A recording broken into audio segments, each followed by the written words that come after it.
Les sujets du jour de la revue fiduciaire. Premier sujet de notre JT. Indicateur RH à partir de la DSN. Le GIPMDS, en charge de la maîtrise d'ouvrage de la DSN, met à disposition des entreprises un service, Indicateur Entreprise, qui propose des indicateurs construits à partir de la DSN pour situer ses politiques RH par rapport à des entreprises comparables. Les indicateurs sont mis au regard de la moyenne d'entreprises comparables, selon 3 critères: la taille, le secteur d'activité, via le code NAF, et le département, au niveau établissement. Les indicateurs sont mis à jour mensuellement en fonction des données issues des DSN et couvrent une période de 12 mois glissant allant jusqu'à M-2. Ce service a pour objet d'aider les entreprises à mettre en place et à suivre leur politique RH en matière de rémunération, de recrutement ou encore de qualité de vie et de conditions de travail de leurs salariés. Pour l'utiliser, l'entreprise doit être référencée comme une entreprise pour laquelle il existe une DSN. Deuxième sujet de notre JT. Abattement retraite. La plus-value de cession de titres d'une PME réalisée par un dirigeant partant en retraite peut, sous certaines conditions, bénéficier d'un abattement spécifique de 500 000 €. Ces conditions s'apprécient au niveau de chaque conjoint si le cédant est marié ou pacsé, sauf la condition liée au seuil de détention de 25%.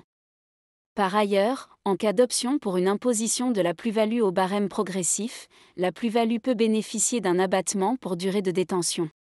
Dans un rescrit récent, l'administration fiscale précise que lorsque chacun des membres du foyer fiscal cède les titres qu'il détient dans la société, le fait que l'un bénéficie de l'abattement fixe de 500 000 € ne prive pas l'autre du bénéfice de l'abattement pour durée de détention.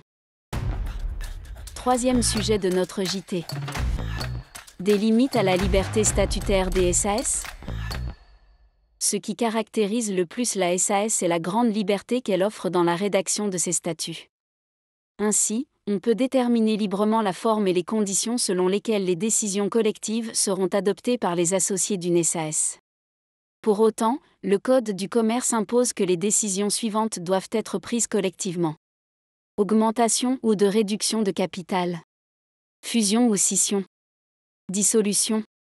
Transformation de la société en une autre forme. Nomination d'un commissaire aux comptes. Approbation des comptes et du bénéfice. Dans ce contexte, une décision d'augmentation du capital social répond-elle à la condition d'adoption collective par les associés, lorsque les statuts prévoient que cette dernière est adoptée non pas selon une majorité, mais selon l'atteinte d'un seuil ?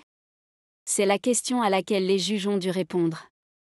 Dans cette affaire, une décision d'augmentation du capital a été adoptée alors qu'une minorité des associés seulement avait voté pour, 46% ayant voté pour et 54% ayant voté contre, mais en ayant atteint le nombre de voix requis défini dans les statuts pour l'adoption des décisions collectives. Des associés ont demandé la nullité de la décision d'augmentation du capital au motif qu'elle n'avait pas été prise collectivement, conformément au Code de commerce. Les juges en formation plénière considèrent qu'une décision adoptée collectivement est une décision prise à la majorité des voix exprimées. Les statuts de la SAS ne peuvent pas déroger à ce principe. En conséquence, la décision d'augmentation du capital social est annulée car adoptée sur la base d'un nombre de voix minoritaires.